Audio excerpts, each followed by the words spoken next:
straighten myself out a little bit here. Sorry, I'm a little late. I had to move I couldn't find one of my connectors. Go figure. Um, but welcome. This is June 9th, 2026, the year of our Lord 2026. My name is Amelie, and you are watching, listening, participating in, hopefully, to the Celestic Intelligence Podcast, a weekly podcast that goes live every Tuesday at 5:30. We are working on finishing this beautiful arc. I don't even think I've named it. It's really this nice coherence arc, I guess I could say. Today we're drinking chai rooibos tea with a little splash of honey and milk in my cup. My friend got me a pair of these cups years and years ago, so I've had this mug around for quite some time now. I'll put it up here with my other flowers. Okay, so kindred. Interesting. How are you beautiful? Oh, you're beautiful. Thank you so much. You're gorgeous. Um, okay. So we're going to be talking about just a little brief summary. We've gone through the foundation, setting a foundation of really establishing a connection with our inner identities. And I say identities plural because I believe that we have the capacity to hold multiple identities at the same time. And this is important to really figure out those identities in order to do what comes after structure, which is the next part of the foundation. So once you have that nice foundation and you start building structures, now it has something to hold. Okay.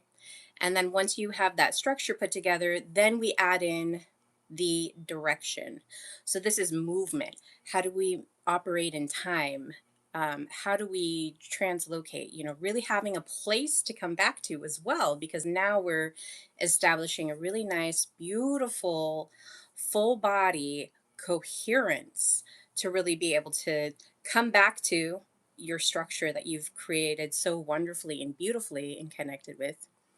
That cake. Yeah, cake.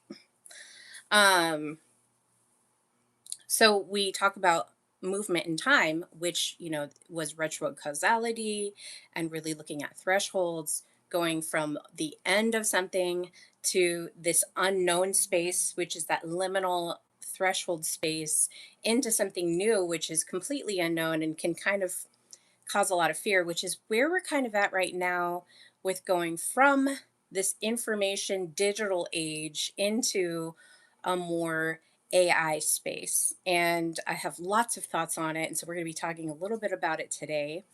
And because the next part of it is context. Now that you've got your being in a structure and then able to operate and manipulate within that structure, then what do you do with that? And that's what context is. So last week we had a stream that started the context conversation. Today we're going to continue that with talking about the return of wisdom and why that's important. And let me just remind myself, I got my beautiful notes. I'm kind of a crazy person. See, they're all purple. This is the structure that we've been going through. So direction and movement, and then we went to context. So last week we were talking about the digital age as a spiritual event and why it's a spiritual event. And like I said, today we're just continuing on that conversation, looking at the return of wisdom, because the masculine authority is important, and also incorporating this feminine authority, which we may or may not be aware that we're calling out for it. And it is also part of the law of how we're operating in this, 3D realm, and then adding that 4D of time, and then the 5D of all the possibilities and probabilities of timelines that you can travel down. Okay. So we're really becoming engaged in the vessel that we're able to move throughout time. Okay. Hello from Algeria. Wow. Hello, Sophie. Welcome to the Celestic Intelligence Podcast. Thank you so much for joining. And if you're here and it sounds interesting to you, please sub and send a like. It helps the algorithm, it helps to find people that are interested in having this conversation. Um, so once we get through context, then so next week we're going to be talking about expression, how we feel and how that feeling is transmitted through us as a signal to others. Okay, because we're beyond just the 3D flesh. Now we're in this soul space. Thank you, Sophie.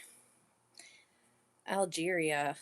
Wow, that's isn't it really cool that just in this realm, whatever it's made out of, that you're able to come on and just watch some lady in the middle that just loves to talk about stuff that's really interesting and deep and very emotional and spiritual all the same, that we have the capacity and the technology to do that, or we have it externally, but the external world is like this reflection of our own inner world. Like we have the capacity and ability to do what this technology is doing without holding the technology. Okay. The saints were doing it, Christian mystics were doing it, Jesus was doing it, right? Prophets were doing it in the Bible. All kinds of religious culture, spiritual culture has been somewhat connecting to this technology that we have in our body. And this podcast is just a vessel of discovery of what is that? How do we access it? How do we maintain it? Maybe you had an experience, but now you can't experience that again. How do we get there? Okay. All right. All that said, let's get back to the subject. Um, start singing. All right. So let's really talk about this. So when I talk about return of Sophia, return of wisdom, return of feminine authority, I'm not talking about feminism, okay? I'm not talking about women. I'm not talking about any of that. I'm talking about the return of wisdom. So, really looking at it not from a technological perspective. I'm looking at it from, because this is not, like I said last week, this is not a critique of technology. Okay. Technology is not the discussion point. It's the mirror. It's the pressure. It's the tension of what about this situation is it saying about me and my identity. Okay. Now, last week we were talking about how agriculture was this pressure point. Mike, hello, Mr. Nargis. Woo! In the house, in the hizzy. Um, so I'm not talking about technology. Technology really is this mirror reflection that we come up against. Okay. It's just like if you're in a relationship. Okay. If you're in a relationship with somebody, and let's say it's not a misaligned relationship, and it's constant fighting, constant butting heads, constant misunderstandings. That person irks you, and uh, you think it's all them. Really, what it is your transmission is going out to this person, and then their transmission is going out to you, and it's meeting in the middle, and now it's mirroring back. So now that relationship with that person is coming back to you, and you're like, oh, I don't like that. Okay, there's two ways you can handle that. It's like, I don't like them and externalize it, or internally look at yourself and say, what about this situation am I is it trying to tell me? What is the message? What is the signal? Now, it doesn't have to be a significant other, a partner. It could be a work relationship, okay? It could be somebody at work just irks you, all right? It could be you're driving down and somebody else is driving on the road with you and you're like, why are you driving slow? Like whatever the relationship is, right? These situations are telling you about yourself. All right. So really when I look at the digital age, the questions that are emerging are similar questions to the industrialization age, when industry was at its peak, when railroads were being done. So the Gilded Age, that late 1800s, early 1900s time frame, when there was a lot of westward movement, the gold rush, really digging in for resources, that industrialization age was really looking at, that's when all of the unionization started. Okay, why did that start? Because they wanted to be treated fairly. 888, 8 hours of labor, 8 hours of rest, and 8 hours of recreation. Okay, we'll work 8 hours, we need rest 8 hours, and we want recreation, meaning like I want to go home and enjoy my family at some point in time. All right.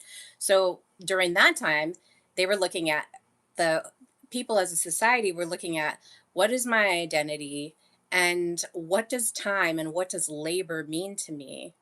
Okay. I'm not a machine, but now we're building these machines. So it really just kind of restructured the conversation and pushed back against individuals of, what is the meaning here, now that we've got all these machines that are smelting down iron.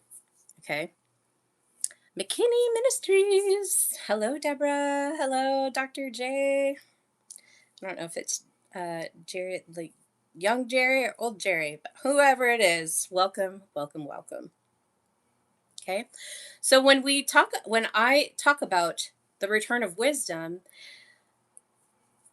I'm really looking at it from this core thesis perspective of, what if wisdom does not emerge because civilization is weak? Okay. What if wisdom returns because civilization has become extraordinarily powerful? And what if wisdom appears precisely when our existing strengths can no longer solve our deepest problems? Okay. So that's really the core of what I'm looking at. This isn't, the historical representations I'm looking at is Solomon's reign. Now, Solomon, if you've read your, if you've ever read the Bible or heard the stories, King Solomon was a great king. Okay, lots of whatever about him, but we're just looking at him starting. So he came after King David, very famous king. This is the bloodline of Jesus, and so it's a very popular, very well known story. And I think it's probably if I was looking at all different historical civilizations and how they operated and where these pressure points of really importing wisdom into their leadership, Solomon is the top one. So as a child, he knows he's going to be king. Well, obviously there was a little bit of a fight, a little bit of a doozy, whatever. But so King Solomon, uh, God visits him in a dream and says, if I'll grant you whatever you want, just let me know what you want. And he said he wanted basically to have wisdom come and sit with him so that he could rule the people well. And the agreement was, okay, if you don't depart from me, God speaking, if you don't depart from me, okay, then the kingdom won't split. And so Solomon's like, cool, I'm going to do that. And does it up until his old age. And then what happened? the kingdom split because he did not allow wisdom to sit with him any longer. Okay? So, opening up, really looking at this, every age develops a dominant power. So, we have a variety of different dominant powers. In ancient kingdoms, military power was very important. The older Dr. J is in here. Woo! Woo! Love that. So ancient kingdoms developed military power. Military power was like the thing. Empires developed political power. Okay. And we're talking about a variety. It's not just, I'm not just looking at American history, I'm looking at all the histories, you know, empires developing political power. And then industrial societies developed productive power. Okay. We're able to produce. That's what gives us meaning. We have political power. It's giving us meaning. Dominant power. It's giving us meaning. Um, and then we add in the digital age, and I haven't separated it yet in my work, but I'm going to today. So the digital age developed informational power, the information age. Now, before the information age, before the digital age, uh, I remember watching Schoolhouse Rock, and they were always saying, like, knowledge is power, knowledge is power, knowledge is power. Well, they were saying that because at that time, like up until that time, the only people who had power were those who could read and write and who had access to libraries and or had access, because before the Gutenberg press, you literally had to go to different places in order to get information. It was all controlled, and to a certain degree, yeah, knowledge is still controlled. But we have so much information at our hands because the digital age is delivering that to us, and it's giving you this knowledge power, this informational power. So you can go on the internet and scope out anything. There's tons of libraries, there's tons of books, there's tons of information out there available at your fingertips if you have a cell phone, and most of us do, or a laptop. Anybody who has internet access, anybody that has a library card, the getting information is very easy. Okay, in this digital age. Now, the reason why I'm splitting the digital age from what I am now kind of calling the AI age, which is what we're kind of stepping into here. The AI age is different from the digital age because the AI age is right now developing cognitive power, thinking power, the power to really set things apart. Large language models like ChatGPT and Claude and Gemini and whatever all the other things are. AI is really permeating our systems right now. Okay. So the opening question, if all of these powers are present, and we've kind of gone through as a civilization, just kind of filtered through all these powers, the question is what happens when power grows faster than wisdom? And I think that's where we're at as a society, as a civilization right now, is what happens when that power grows faster than wisdom. Okay, one of the things that I observed as I was looking at how is AI affecting us? How is it integrating? Because it's still relatively new. Last year, this is when I was doing it all. It's last year, and I really noticed that AI is very much logical. So that cognitive power, that logical power is really, really high. So it's like skyrocketing. But in order to be harmonious, we also have to have that intuitive feelings as well. Like we desire that harmony. And as a people, that's why I'm saying the return of wisdom, which is the return of this feminine authority as a law, is necessary. And we look at Solomon to really kind of bounce these ideas off, because this is all a thesis. This is all, just things that I'm observing and kind of putting together. So it's a really interesting thought. So I'm gonna try to do my best because it is a big arc. It is a big part of the story. So this is where Sophia wisdom enters.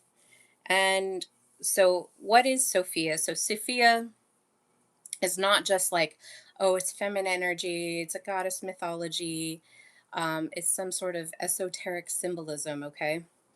Sophia is representing a wisdom as a governing principle.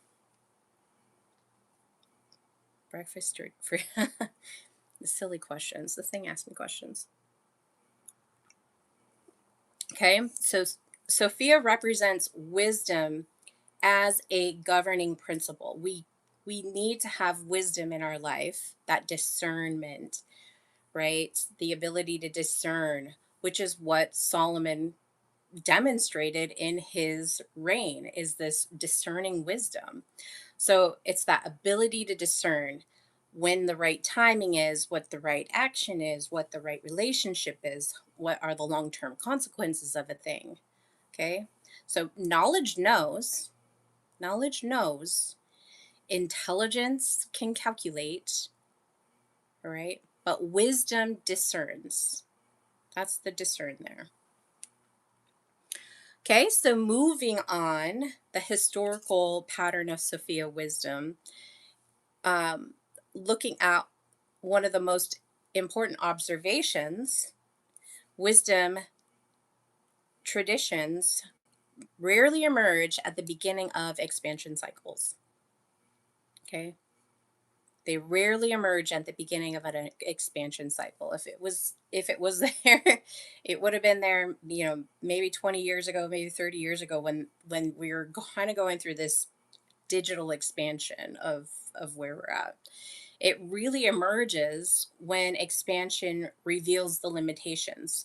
So right now, a lot of people, the big thing that started me all on this campaign of what's going on with this digital stuff, what's going on with the AI takeover, is I started seeing in my feed these AI takeovers, really this dystopian, artificial intelligence, you know, that you've kind of been fed by Hollywood or wherever it's coming from. Um, just these fear campaigns of AI coming in and kind of taking over and obsoleting the human race, putting it at risk. Now that I'm not going to say is an invalid fear, because it certainly is something that when you come up with, if a if AI can do the things that I can do, then what meaning do I have in my life? What am I here for? What is my purpose? At the end of the day, us as humans, we have to have that meaning in our life. It's very important. I don't think we realize how important it is to have that meaning, that purpose in your life. Okay. So, um, looking at the historical pattern, the sequences, a civilization discovers power. Power. They just discover a power. The creator of AI said we should be very careful of it. Be very careful of it. I mean, yes, and the things that AI is telling us is it's a pressure and a tension point that really makes us think, what am I here for? What is my meaning? It's a pressure point. What is my identity if I'm not the one that's doing all the calculations, right? But let's go through the sequence, and then we'll hopefully we'll respond to that creator of AI. Because were they really the creator of it, or was it already something that was here that we're just kind of externalizing now? So the civilization discovers power, and then the power works. And then the civilization expands. Okay. Complexity increases. Unintended consequences emerge, old answers become insufficient, and then wisdom becomes necessary. So there's this cycle that happens when a new power emerges. So we can look at the digital age as this new power of information. Now you have this power of information because knowledge is power. Remember, it was like campaigned everywhere, and I'm sure if you guys were watching, your cartoons and everything like that, like you were seeing these messages. At least in the 80s and 90s, I was seeing it kind of. I can recall seeing it everywhere. Hopefully, I didn't get Mandela'd. But knowledge is power. So that um, now the new power is that cognitive power. Okay, really recognizing what is that cognitive power and working through that. That's kind of where we're at in this emerging question. So let's go back to Solomon and I was talking a little bit about Solomon. Really, at the beginning of Solomon's reign, he asks God for wisdom. And Solomon's reign is special in that, like, he had all of this, like, richness. Like, he had more money than you could ever imagine. His kingdom was expansive, and, just all this really good deliciousness going on with Solomon. So Israel had already achieved through King David a political stability, territorial security, national consolidation, and economic growth. And so King Solomon is experiencing, like, his reign is experiencing all this wonderfulness, just building all kinds of things. He gets to build the temple, the second temple. Okay. And really what's important, because King David's reign was very much, there was a lot of survival going in. If you read the story of King David, he's like running away from, like, not running away, I shouldn't say that, but there's a lot of people that are coming at him. Okay, he's getting like, he's like chopping fools and doing it with very, very much beautifully. But the kingdom in his reign was very much, there was a lot of survival of, like, okay, these are coming in, these are coming in. Whereas Solomon, after all of this, like, turmoil, doesn't have that survivalness to it. There's a little bit more peace and tranquility that I would associate with Solomon's reign than I would with David's. Okay, the kingdom was not fighting for survival while King Solomon was reigning in Israel. Okay, so the question had shifted. The power dynamic shifted. Now the question shifts. It's not how do we survive, it's how do we govern complexity. And that complexity is very important because right now we're kind of in this complexity situation with AI, with digital technology. I think we're still kind of going through some of the pangs of that, and then also going through these pangs of, um, really integrating AI. Well, I hear a lot of people that are resistant to it. I can very much sympathize with that, but at the same time, I'm like, if what is really going on here? What is it really saying to us as a civilization? Okay. So, how do we govern complexity? That really is our question as we move into the next phase here. So, with King Solomon's reign, we can see that wisdom emerges after success. Okay, wisdom emerges after success, and it doesn't necessarily do it before. And if you guys find evidence of that, please, please, please send me an email, amelie@celesticintelligence.com, and provide that for me because I'm very happy to look at it. So, why does Solomon matter today? I really love doing parallel historical comparisons to, yesteryear to today. So the parallel, then a kingdom becomes increasingly powerful. All right, complexity increases, new challenges emerge, and then wisdom becomes essential. So really, when I'm talking about the return of wisdom, is it's the necessary next step of where we're kind of going, because we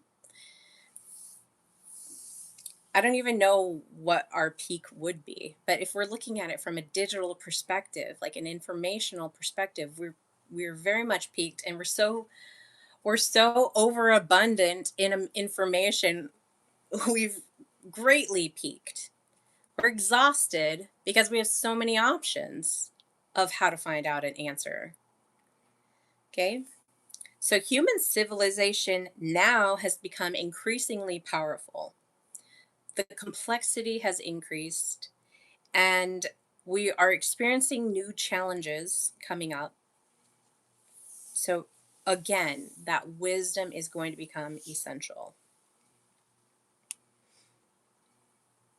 So, looking at the AI age and the Solomon threshold, this is for the first time in human history, humanity is approaching what might be termed as cognitive abundance, meaning AI is increasingly providing information, analysis, prediction, optimization, strategy, and creation, all the same.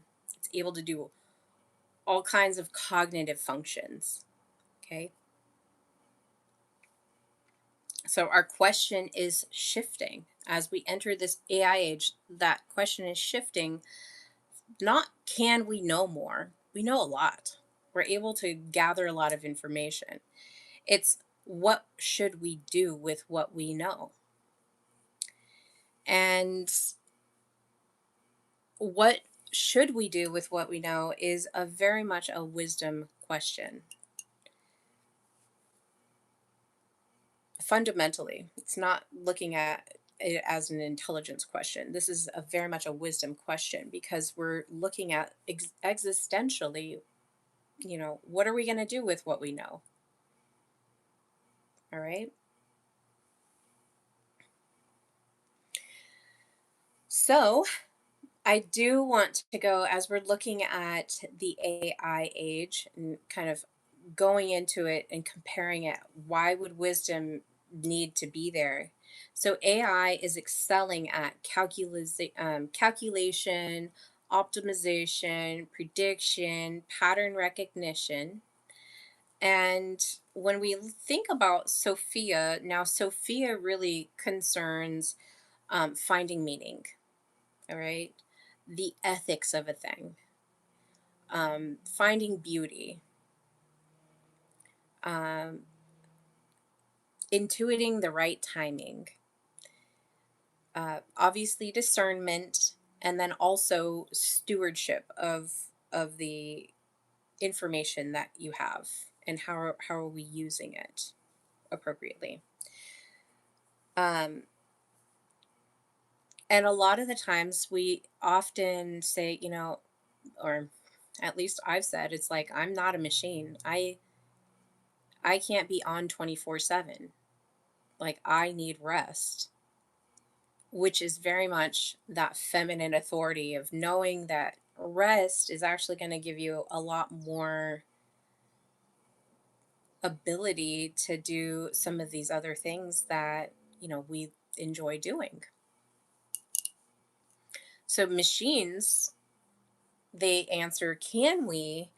But that wisdom, when it comes in, and when you're seated with wisdom, just like Solomon was in his reign, he was seated with wisdom, and like had so much, not in survival mode, very much present, had a beautiful reign.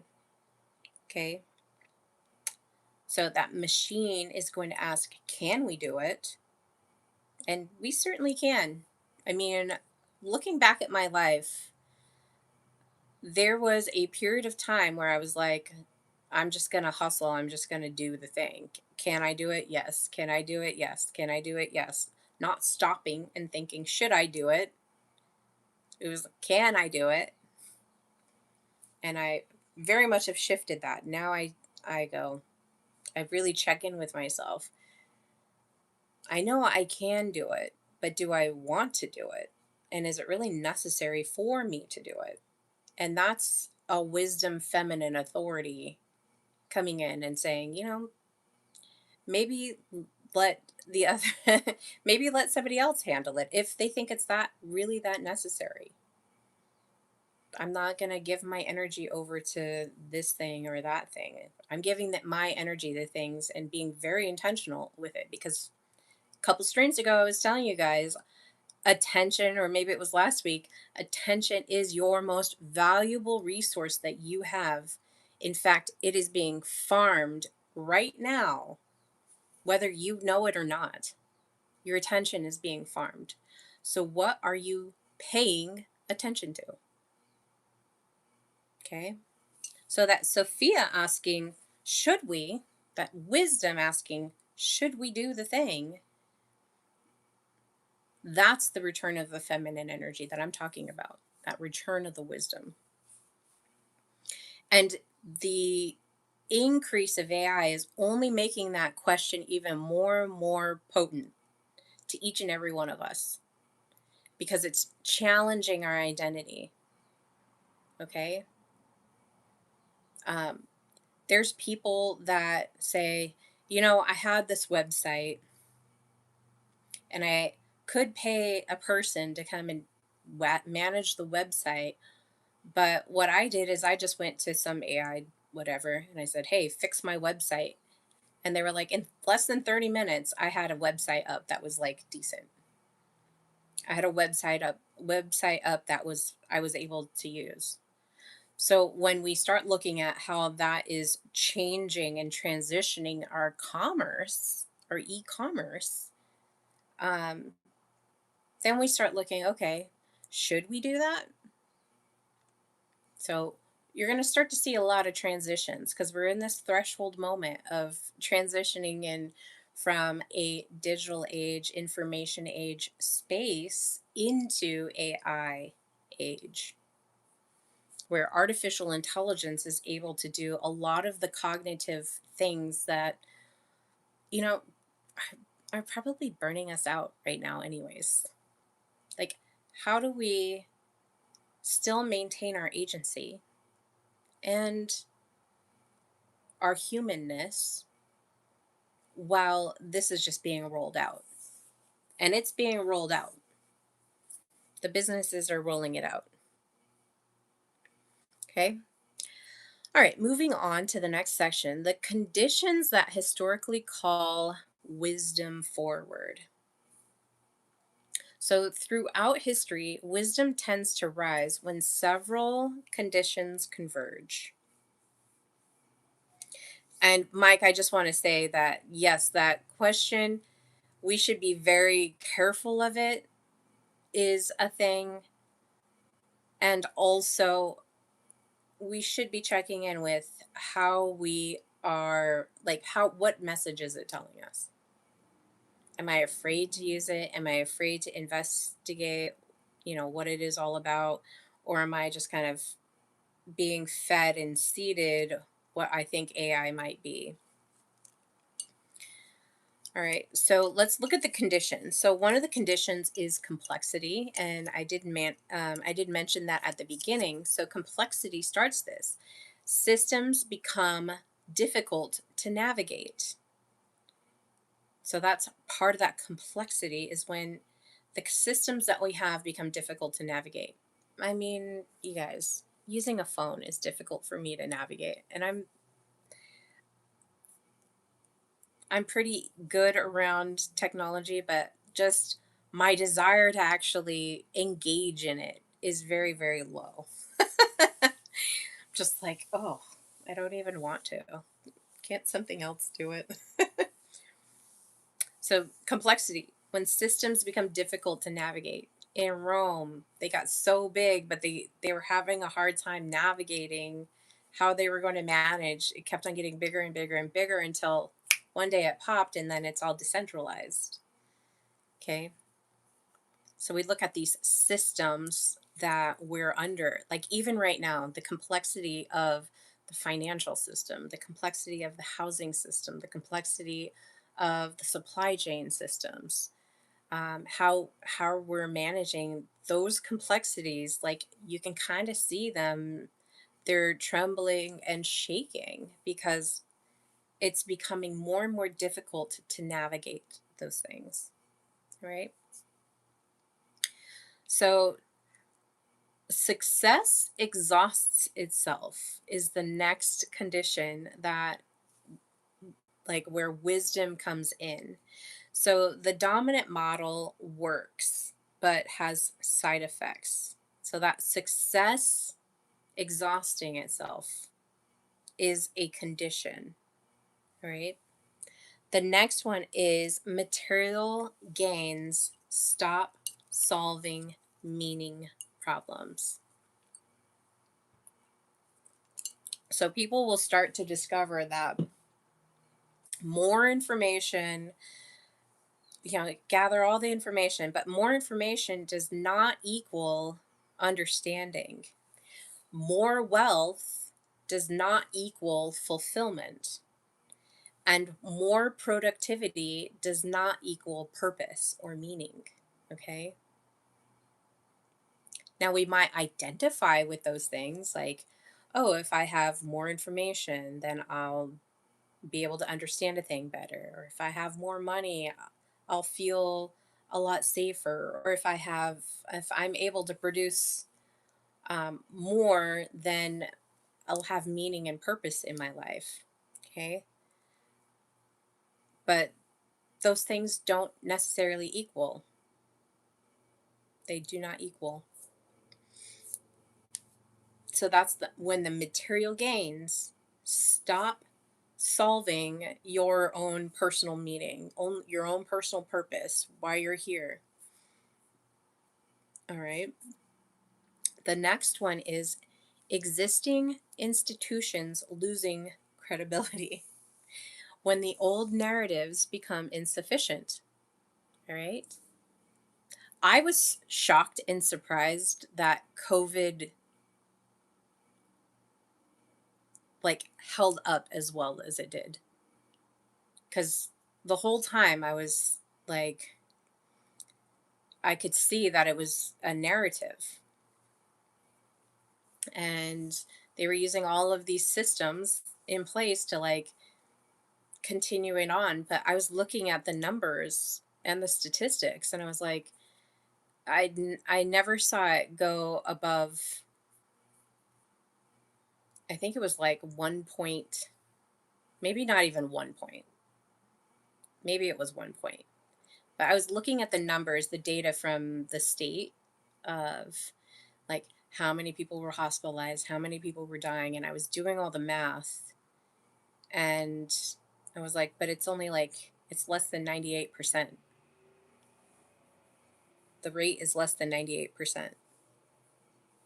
And that's if they were all actually COVID related. So it was a narrative that was going out, and I was like, the numbers don't match. But not everybody out in the world was had the like wherewithal to go, okay, well, let's just go look at the numbers. I'm not just going to read a headline and believe it. I'm going to go look at the numbers. Not very many people did that. Okay. So that now people have a lot different opinion.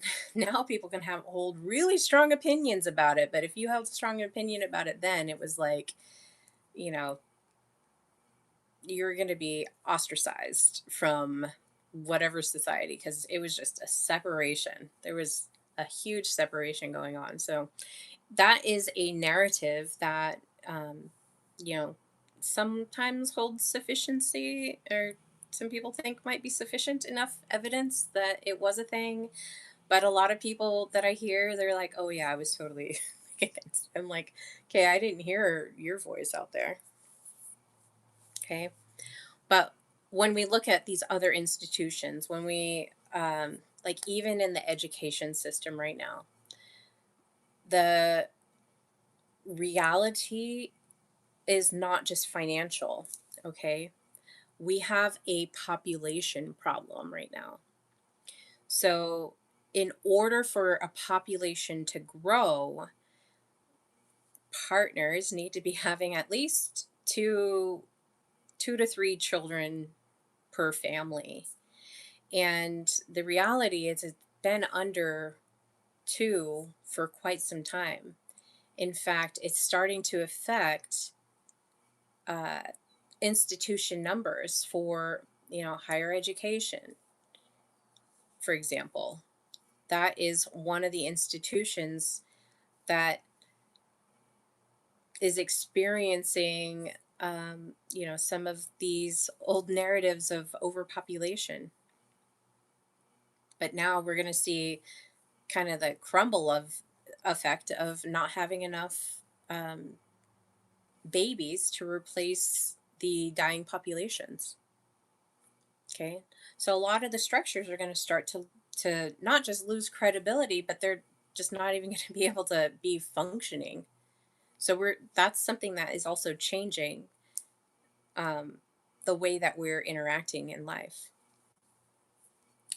The number five, um, the number five condition that historically calls wisdom forward is burnout. Okay, burnout appears, meaning people are so exhausted that they can't go through a thing like adding some other consideration into their life is a difficult practice. So, civilization begins to exceed human integration capacity, meaning that the people just have no wherewithal, they have no gumption to actually go and deal with a problem. And I know burnout really, really well. It's actually really terrifying.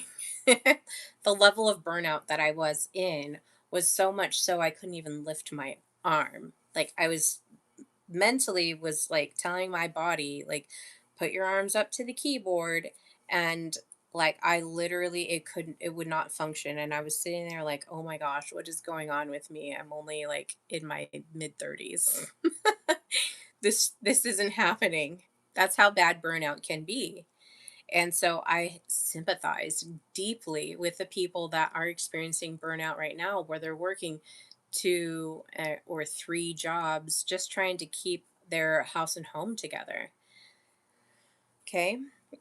So civilization begins exceeding human integration capacity.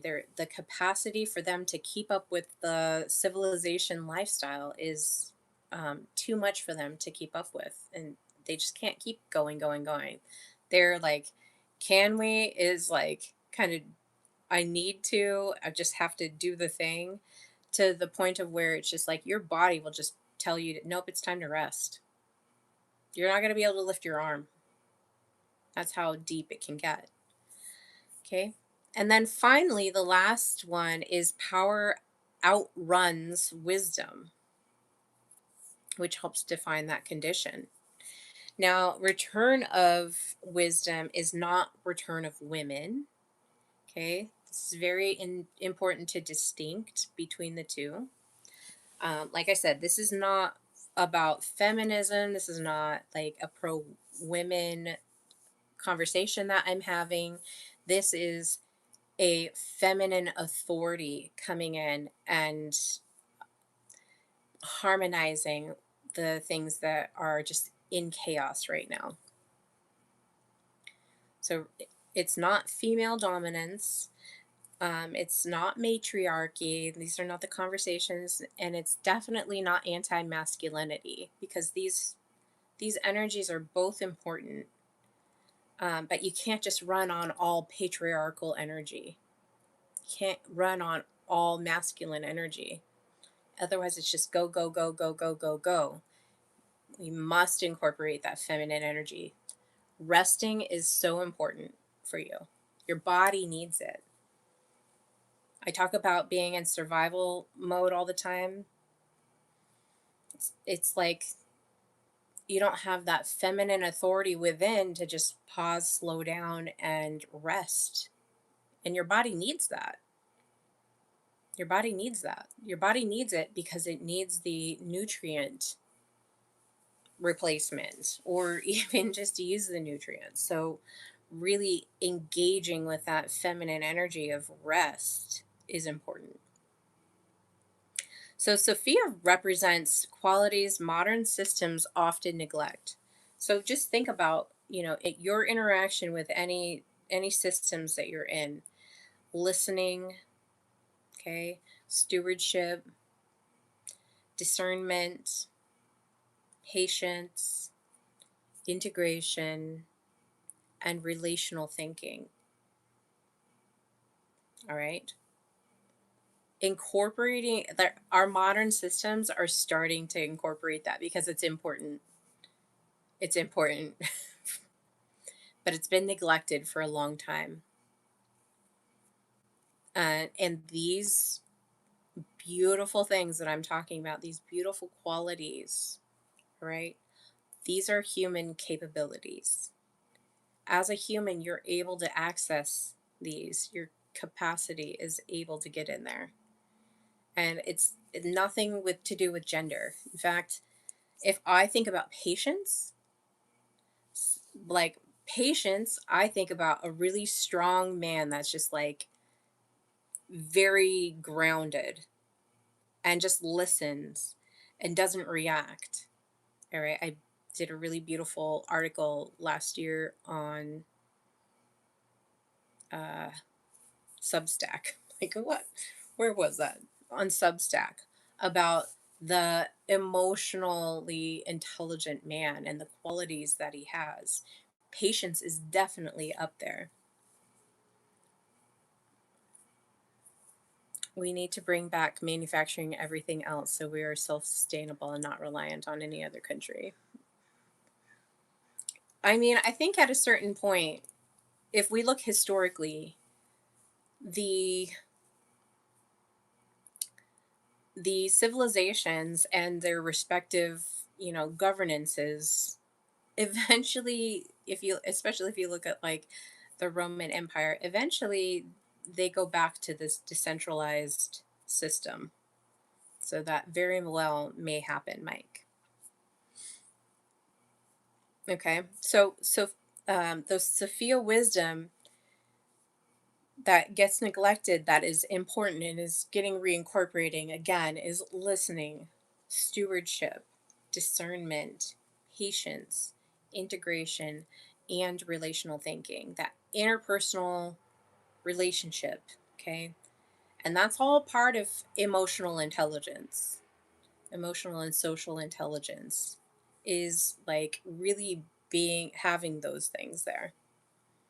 And emotional intelligence is not just women are emotionally intelligent. No, women and men equally, any gender does not monopolize emotional intelligence. Okay. These are all things that we can work on within ourselves. Now, I want to talk about my trip to the farm last week because I think this is really important also. Because with the feminine authority, and if we're developing our wisdom, like inviting wisdom in, okay, because it's an intuitive knowing, if we're inviting wisdom in, we really got to look at the pace of how we interact as well. So I went to my friend's farm, and it had been a little over a year since I'd been there. And I've been in the city. I live in a relatively small-ish city, I should say. Um, Maybe like 130,000 people, somewhere abouts there. Okay. So so I go to my friend's farm, and I experienced this the last time. I stayed up there in 2022. I was able to stay there in my RV, and help out on the farm for a good 6 months. I had quit my job and I was just like, I'm going to go up there. I'm just going to be living that farm life. And so I was watering garden, planting things, just hanging out with the chickens. And in my body, even though I wasn't as engaged in my body, because it's been something I've been working on, connecting my body and my heart and really listening to those things, and trying not to engage my mind too much as the leader, like getting everything all coherent and together. One thing I noticed even back then is I kind of felt a little slow and sluggish. Going into that farm and being on the farm, it was like a relaxed life. And I didn't have any real time schedule, only I woke up in the morning, I ate my breakfast, I checked on the chickens, ate my breakfast, which was fresh farm eggs and toast or whatever I was eating that day. And then I would go out in the morning, after I woke up, go water the garden, go weed, go do whatever like chores needed to be done, hang out with my friends, sit and talk. Maybe sometimes it was picking apples off the tree or making it to applesauce or whatever the things were that we were working on. It was helping. And then when it got to be warm, like hot in the day, from maybe 2 to 5, I would go to the lake and I would have a swim and maybe sunbathe, have lunch, or bring lunch and just have like a little time at the lake. And then after the lake, I would go make dinner. And then after dinner, I would go finish off the chores because it's not the heat of the day. Now, that what I'm talking about is like when I go to the farm, the pace is so much slower and I can feel the um, geography of the place. So, like, the just the location of it and the pace of it is so much slower. Like that country life is a lot slower. And when I think about that feminine energy that we all have and that slowing down and just, living in that pace. Now, if I was in there and I was just like hustling and bustling and just trying to get everything done all at once, that's very much a city life. And I could feel the energy. Like when I got back into town, I could feel the excitement and the energy of the city so much more. But when I left the city and I go to the farm, I can feel the pace slow down. I was just like, man, I really need a nap right now. And then we can, go and do these other, you know, events that we're going to be doing. But so I left the city, I arrive on the farm, and I can feel the shift of my energy. And feeling that shift just really brought me back into, okay, I can see the pace here is a lot slower. Is it the country? No, it's not necessarily the country because, when I go to Hawaii, I kind of feel that same slow pace on the island that I do when I'm on the farm. It's like this nice, slow, beautiful pace. COVID was a test run of compliance. That is very much a truth. Okay. So it wasn't my values that shifted. It wasn't my beliefs that shifted. Okay. It was the rhythm. I was tuning into the rhythm of the country. Rocking with the rhythm of the rain. It was raining, actually. Okay. Let the beat keep going. So going to the farm shifted my entire rhythm to where it like slowed everything down for a good 24 plus hours. Okay. So my rhythm shifted and the land itself changed perception. Okay. So me moving into that the area. Now, when I was in Portland, I can feel the fast energy. It like shifted from that slow, beautiful rhythm of, okay, we're just going to flow into like Portland is like there's tons of people, everyone's moving, everyone's driving, there's all kinds of things going on. It's very stimulating, it's very compressed. And so feeling that shift from, being in the country and then going into a pretty large metropolitan city, I felt it was like even more stark of a difference. And then I could feel the different pace when I got home in Eugene. I could feel that different pace. On the farm, it was slower, it was broader. There's a lot more space. There's lots of things to look at. I'm looking at all the flowers that are popping up and the animals, and just like everything is just chill and slow. And then, going into the city and then, going home, I could feel the pace quickening. This is why going on vacation is so important, because it allows you to slow the pace down, to rest.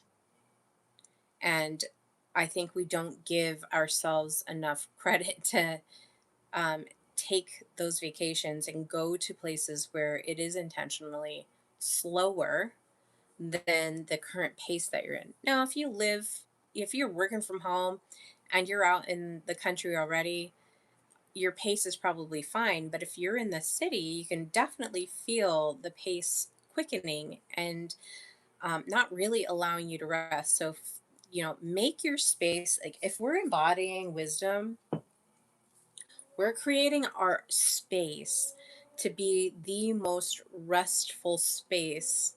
I had a roommate once, and she was she was out there, whatever. She was kind of crazy, but so was I. So was I. But she told me one thing that just stuck with me, and she's like, when I decorate my house, I want it to look like I'm on vacation somewhere in a hotel.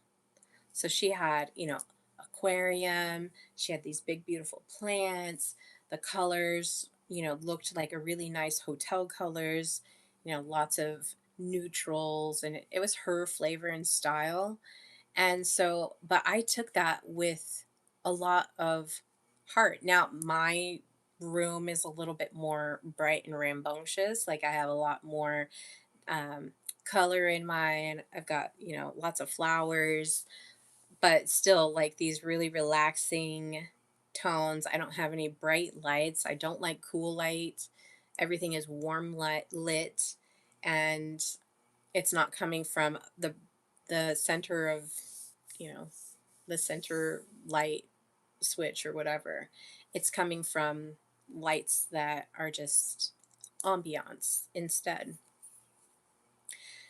Um, so the lesson that I'm learning with going to the farm and then coming back into the city and really feeling these shifts in my energy, shifts in the rhythm, okay, is that wisdom requires conditions.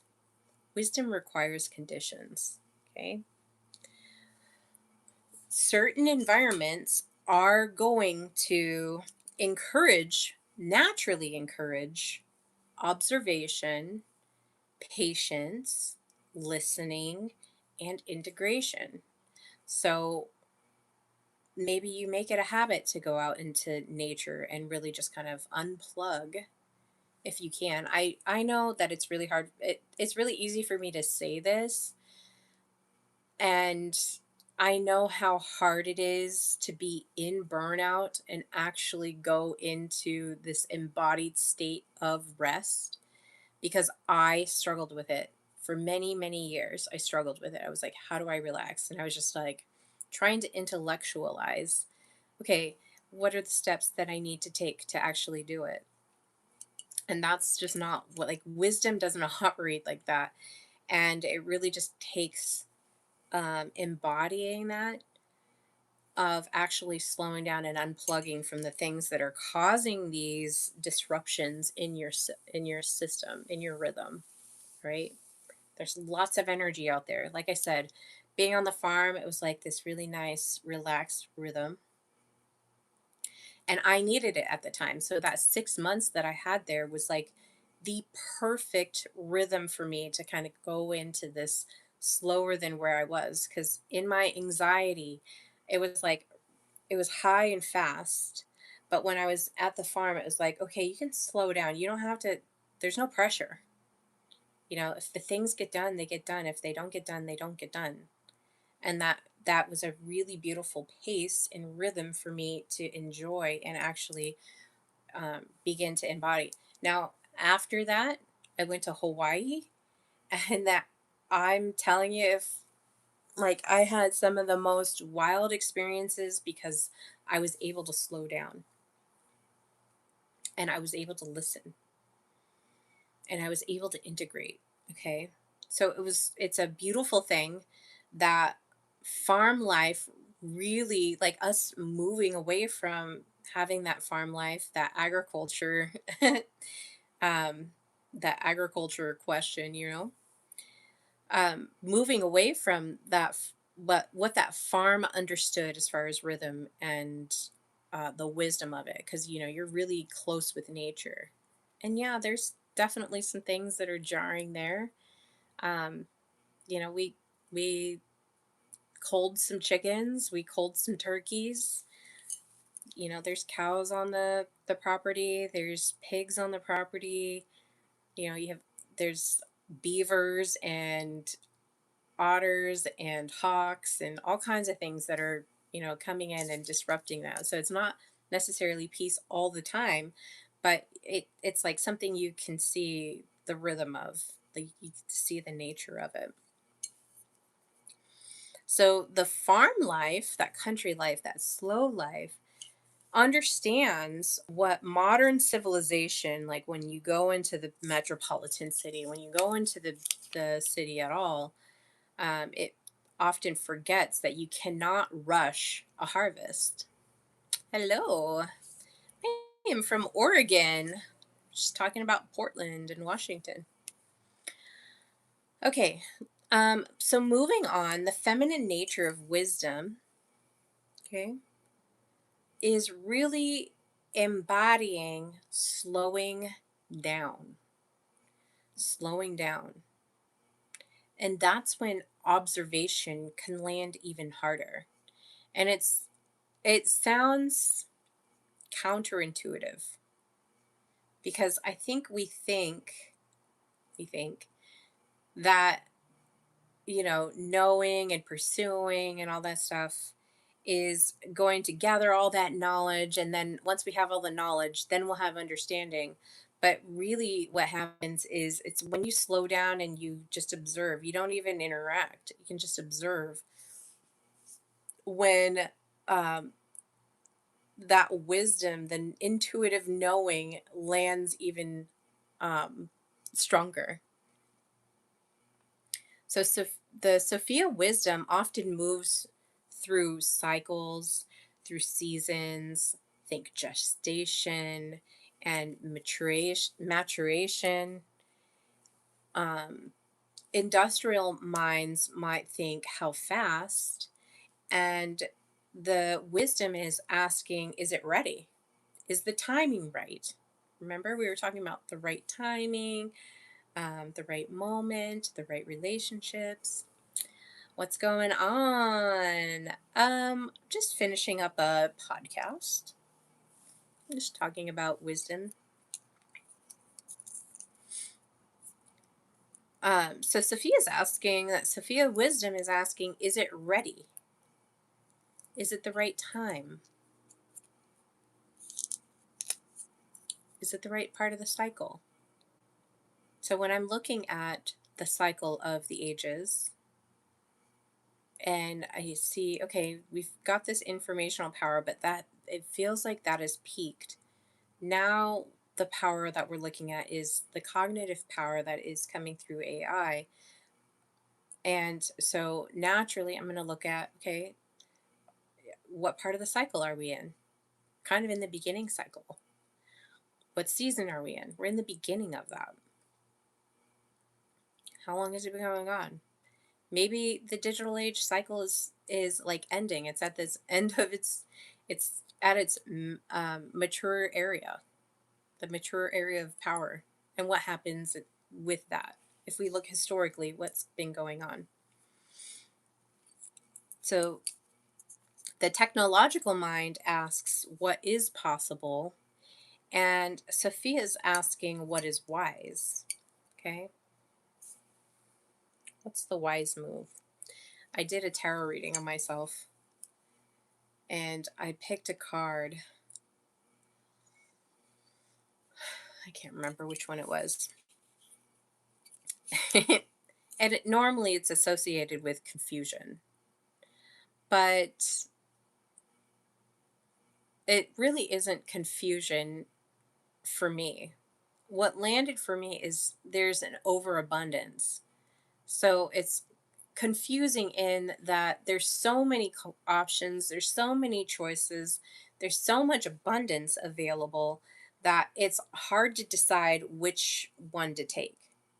So removing that confusion is like observing which direction is the best to go. Right? All right. Let's see how many we got here. All right. 3 more chatty chats and then we'll close up. So, why wisdom returns in the AI age? Why is it important? So, the digital age flooded us with information. The AI age is flooding us with intelligence. Okay. But neither of these produce wisdom automatically. So the interesting thing is the more intelligence becomes abundant, remember, the more knowledge becomes abundant doesn't necessarily mean understanding. So the more intelligence becomes abundant, the more wisdom becomes scarce and valuable. Now, in the story of Solomon,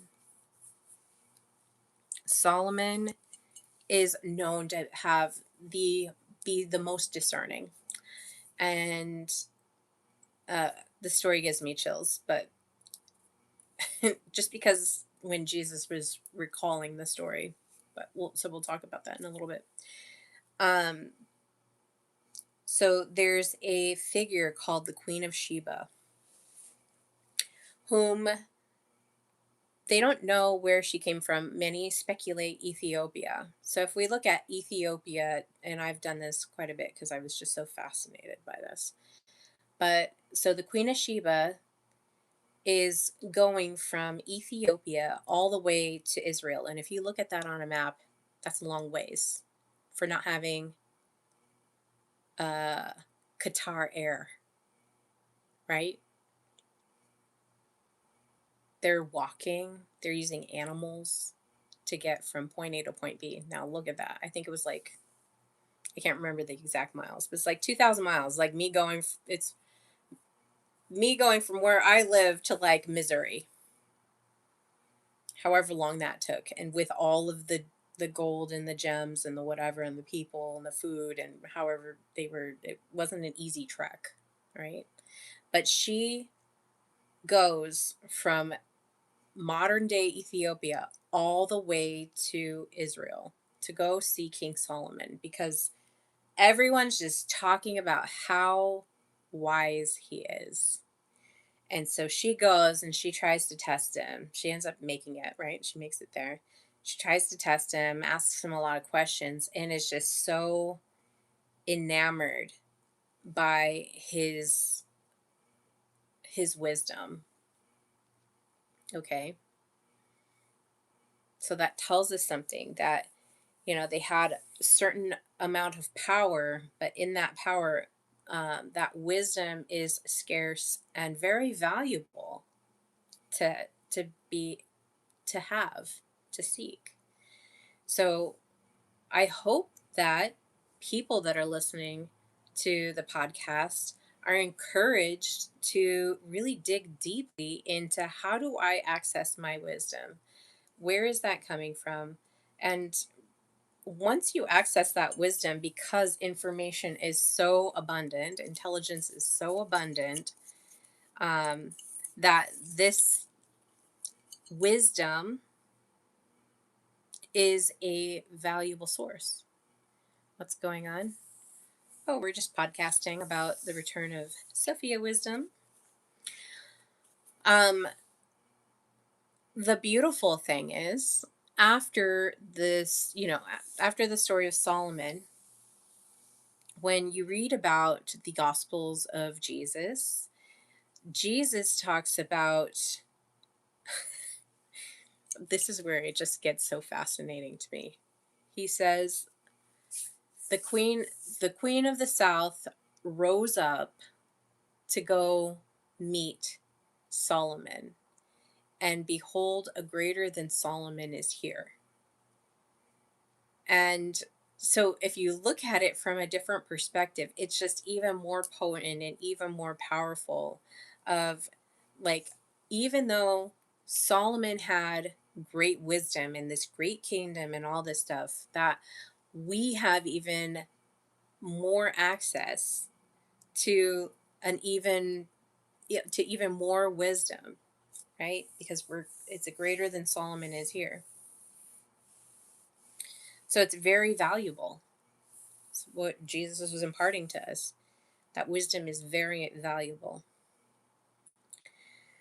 The AI age may not create a crisis of intelligence, it may expose a crisis of wisdom, which is what I saw when I started digging into the AI part of my digital age investigation. I was looking at the digital age and I was like, really, how does it feel? How does that feel to me? And the more, like, I just kind of cycle through it and recycle it and like come up with it, is like, how does it feel to me? When I think AI, I think logic, coldness, um, you know, high functioning, efficient, productive, like all of those things. Very high masculine energy when I like break it down to, like, that's very high masculine energy, all that intelligence, all that cognitive functioning. I associate that with the brain. It's got a lot of brain power. I'll give it that. Okay. But is that really valuable to me now? Now that information is available to me as much as it is? Okay. So, really, what we're looking at is a crisis of wisdom. And remember, wisdom is that feminine authority, that feminine energy. And it doesn't mean woman, it doesn't mean feminism. Like, that's not what it is. Right? It's being able to like observe and be patient and really listen and engage and integrate interpersonally with each other. We have all this ability to have connection, but there's so many people that feel like unconnected or even disconnected. And that's because wisdom is not is not there. Okay? So we're exposing it. It may be exposing this crisis of wisdom, is really kind of point blank. Remember at the beginning, I'm like, when we look at technology, what is it saying to us? What kind of pressure and tension is it creating within ourselves? Okay, how do we really feel about it? That's something that we used to say. How do you really feel about it? I don't know if they say it. Kids probably don't say that these days. That's what we said when we were kids those days. Um, now, before I end, I have a couple more things I just want to bring in to the transmission.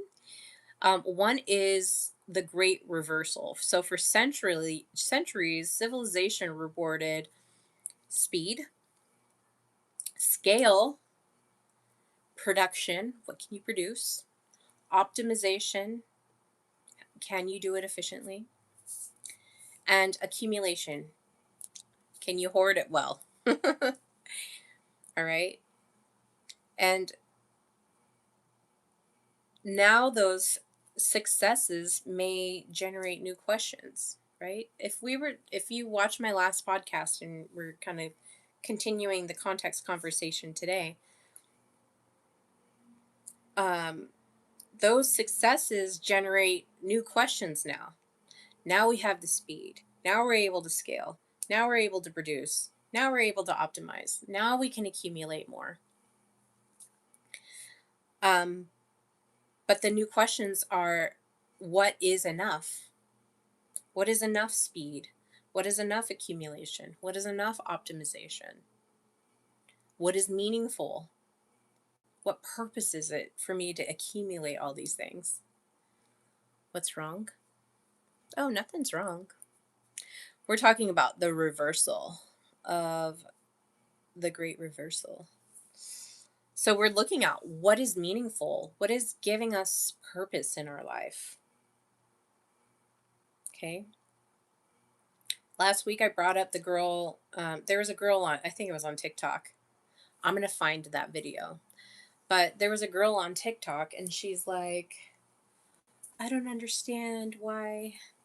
Like, what am I doing here? She really just had this crisis of meaning and purpose in her life. She's like, I get up, I go home, I go to work, or I get up, I go to work, I go home and go to sleep. And I do that over and over and over again. And for what? For what?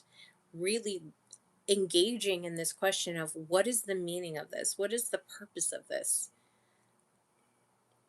Let's say she worked at Verizon, for example. Let's say she worked at a phone company. She's like, just goes into work, feels miserable, goes home, eats, goes to sleep, and then wakes up and does it again.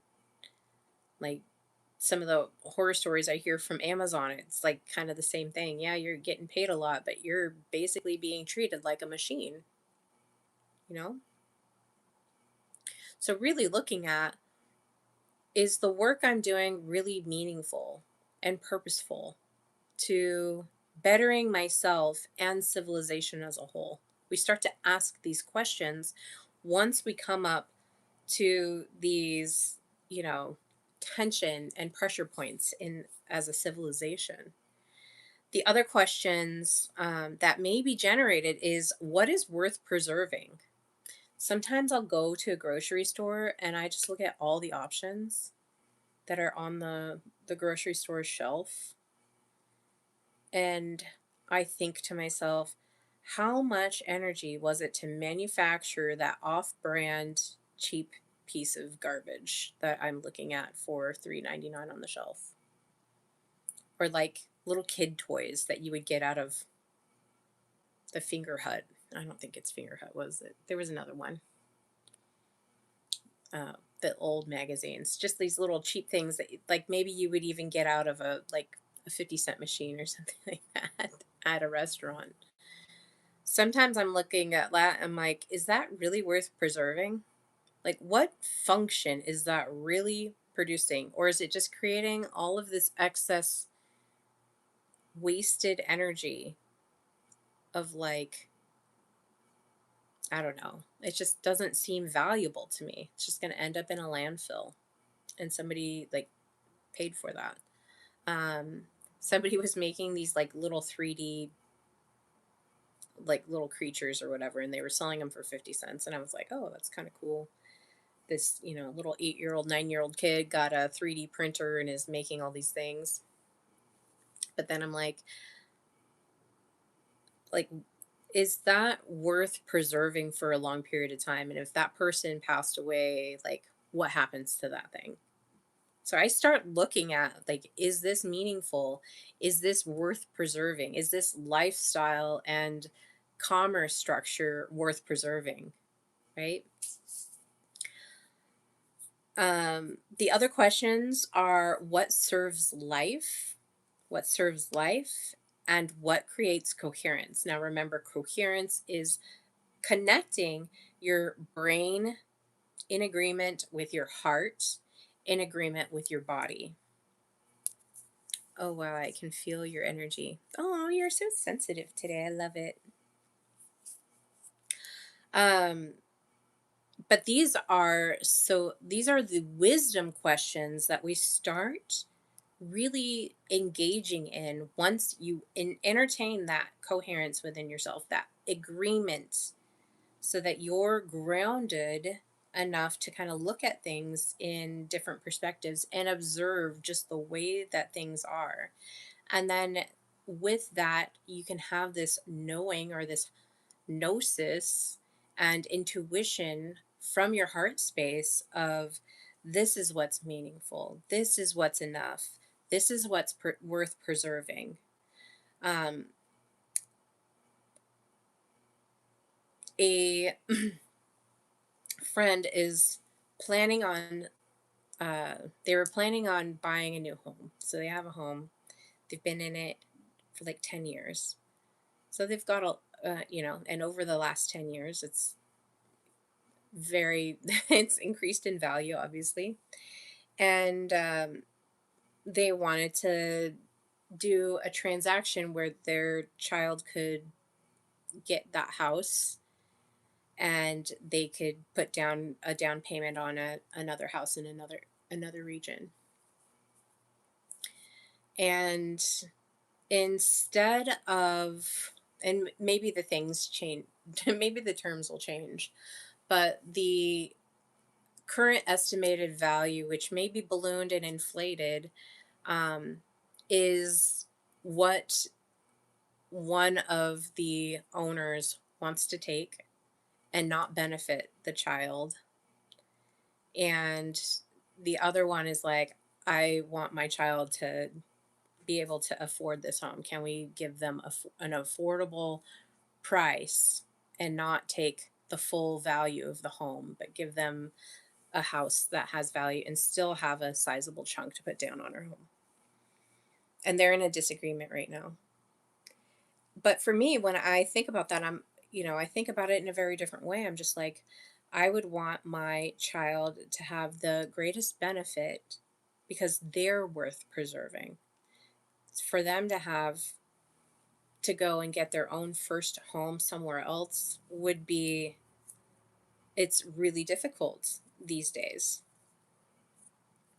So the way that I would look at it and the way that, these two parties are looking at it are very different in ways of engaging with it. For me, what is meaningful is that my family is cared for and able to thrive in the current societal economic conditions. And, my friend feels the same. One of my friends feels the same way, and the other party does not. They see it as, you know, this is the accumulation and the benefit of us, holding this asset.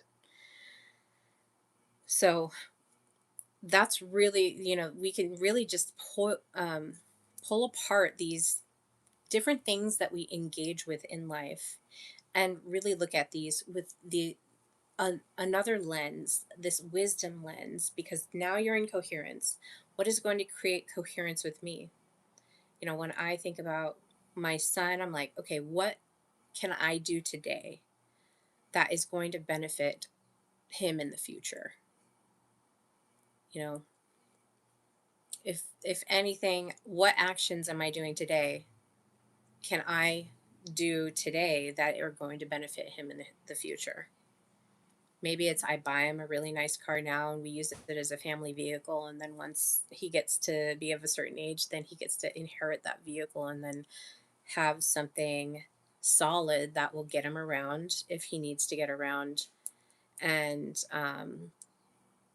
have a really nice first car to get to and from school, to get to and from, wherever and whatever he wants to do. Right? So I'm looking at what's going to be meaningful for him. Okay. So the return, finally, before we close out, Finally, the return of wisdom is not merely it's not merely a societal, view. Uh, the return of wisdom is very much it can very much also be personal. Okay. When we start asking as individuals, and when that wisdom starts to return and we're really engaged in that sovereign interiority, we start asking questions like, what is true? What is true in this situation? What is aligned? Okay. At the beginning of the transmission today, I was talking about, having a partner and you're always fighting and arguing and in a disagreement, and, there's always, some sort of drama going on. Is that really aligned? Is that really a peaceful, like, engaged environment? I know that when I'm in, I get irritated really easily. I'm just like, oh. But am I really in alignment? Maybe it's something about me, not necessarily about them. It's like, I really like being alone. I really enjoy just kind of doing whatever I want. It's fun. Okay, next question we ask, personal question as individuals, is what deserves my attention? And I think this is so important. Like, what deserves my attention? And I get really clear. I'm just like,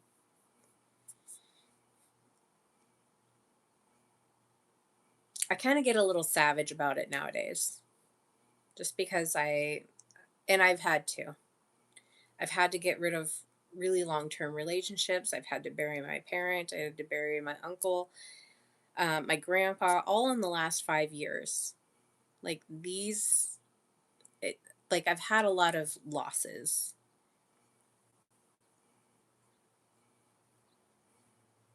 So it really makes me look at what really deserves my attention. Okay. You guys, as my audience, I love you guys, and you deserve, like, I feel deep down that you guys deserve my attention. And I love that you guys are here, and you come and listen and participate, and that we get to share the attention together. And I really value, and I'm so grateful for that. Okay. So that's my wisdom. I know that I know that there's, like, what did I say?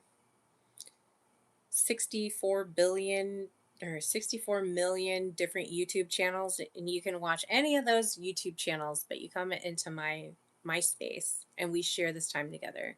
I value that. Okay? It deserves my attention, and I'm just appreciative that you guys give me attention as well. It's like this really nice um, energy trade, energy engagement. Okay. But we start looking at what else deserves our attention. Are we really paying attention to how can I optimize and be most productive? Or are we looking at, am I observing and really just kind of in my being? And then also, when wisdom returns, individuals will start asking, what in the future am I participating in? What in the future am I participating in? Okay. What future? So I was just telling you guys a story. Like, I'm planning on purchasing a vehicle, and I'm like, the vehicle that I purchase, I'm engaging my son in that, so that when he becomes of driving age, if he gets his license when he's 16 or 17 or 18 or whatever, that he knows that he now has a vehicle that will transfer to him, because that's the future that I am participating in. Okay. That my future that I'm participating in, he has these basic kind of needs. I say that with a grain of salt, but he has these basic things that we need, a phone, a vehicle, and his little he I don't want to say his little computer because it's a big deal to him, but he's saving up towards a computer. These are the futures that I'm like, I love these things for you and I want you to engage with it. So he does chores to save up for that future purchase, and he does a fantastic job of it. He's very on top of it, and he's participating in his own future. So like, I'm doing a thing, but also energetically we're walking together into this future together as well. Okay. So wisdom becomes very integrated with that internal governance, that inner throne or that inner sanctuary that you have. Okay.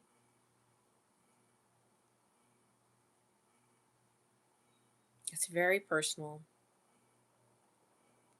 and it's very engaging.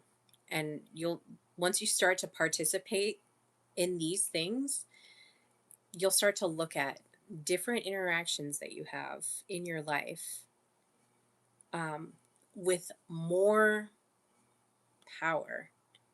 It's not like power you're accumulating material wealth. It's an internal power, personal power that you're now connected and engaged with.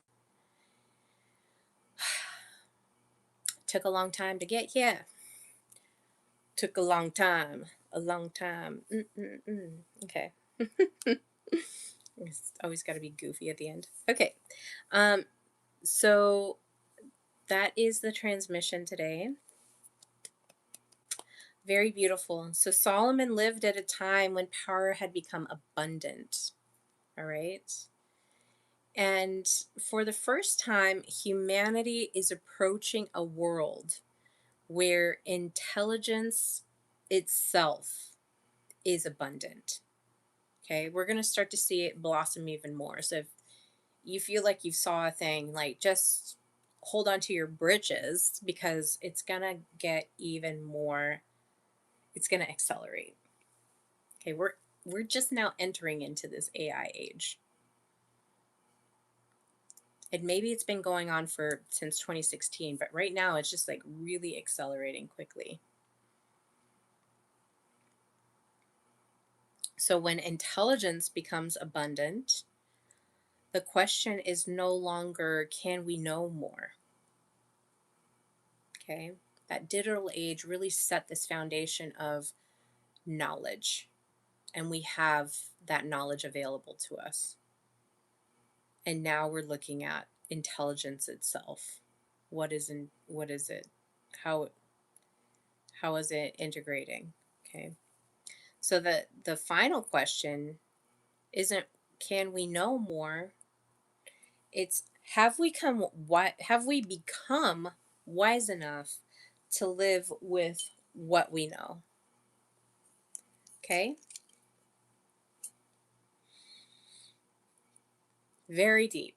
So this ends the context portion of, I haven't even named the arc yet, but it's very much, I don't know if I want to call it the coherence arc. Maybe you guys have some ideas about it. So, we started with the foundation, we added some structure to it, we added movement and direction to it. Now we've sprinkled some context in there, and next week we're going to be talking about transmission, of really pulling back and let's see if I can find it. Pulling back and really feeling in to what's being transmitted, being really engaged with where your attention's going, how you feel about things, and looking at how did the digital age affect me? How did it affect my identity? Do I have a handle on my identity? Um, so looking at that, and then just overall the expression of you as a whole, from your core essence, from your sovereignty and your agency, all the way to how you express yourself, how that signal is going out. How are people engaging with you? Okay. Because you'll start to, once you start to engage these, it's just like a muscle. Once you start to engage these things and really just pull back and be restful, really listen to people and just, express yourself and really not care about what, I mean, the more work that I do here, the more I'm just like, you know what, if people don't want to see a girl riding her bike down in a fancy dress and heels, like, then look the other way because there's lots of other things for you to pay attention to. The way that I feel about my podcast here on YouTube is also how I, operate in the world. I'm just like, if you don't like what you're looking at, look away. And I'm pretty I got I caught myself thinking the other day, I was like, man, is this appropriate for whatever event it was? I was like, is this appropriate for that event? Just the way I was dressing or whatever. Is this appropriate for that event? And then um, another voice layered on top of it and was like, would you wear it to a beach? Would you wear that on the beach? I was like, yeah, I would wear that on the beach. Then it's okay to wear it when it's like, 75 degrees outside. Um, I'm basically like, my mindset is almost where I'm a mermaid. And I'm just like, would I wear that on the beach? Would I wear it in a tropical location? Then I guess I'm wearing it. Okay.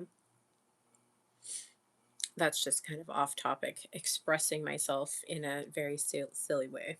Silly, silly. Okay. So we're going to be talking about expression next week, coherence. Okay. That reorganizes others without force. Now imagine you're so coherent that the people that cannot stand to be in your field because of how you're expressing yourself from the inside and the outside, people are either drawn in or they're repelled away. And so coherence is just kind of being, I am who I am. Like, if you don't like it, too bad. Like, that's who I am. So now you're like repelling people away, and then you're magnetizing like deeper relationships, more people, more coherent discussions, things that align with you a lot more. Okay. So we're going to be chatting about signal next week. And then I haven't decided if I'm just going to jump into my next arc, which is going to be very deeply the AI discussion that we've been having, or if I take a little slight break and we take a little detour into other areas. I'm still feeling into what is the appropriate way to go. I might have a couple little transmissions in between jumping into my next arc, which is an 11-part series. So tune in for that. All right. Well, I love you guys so much. Thank you for being here. This is the Celestic Intelligence Podcast. I am your host, Amelie, and we tune in at 5:30 every Tuesday Pacific Daylight Time now. And I would love for you to join me. So if you're listening to this, please make sure you subscribe. Please make sure you leave a chat comment in the bottom so it boosts the algorithm. And then please, please, please share with people that you think would enjoy this broadcast. I would love to bring more beautiful souls in. And if I'm not mistaken, I think I hit 300 subscribers. So jazz fingers on that. But thank you guys for being loyal listeners. For those of you who are always tuning in, I love and appreciate you. And I hope that you have a wonderful week. Take care. Bye.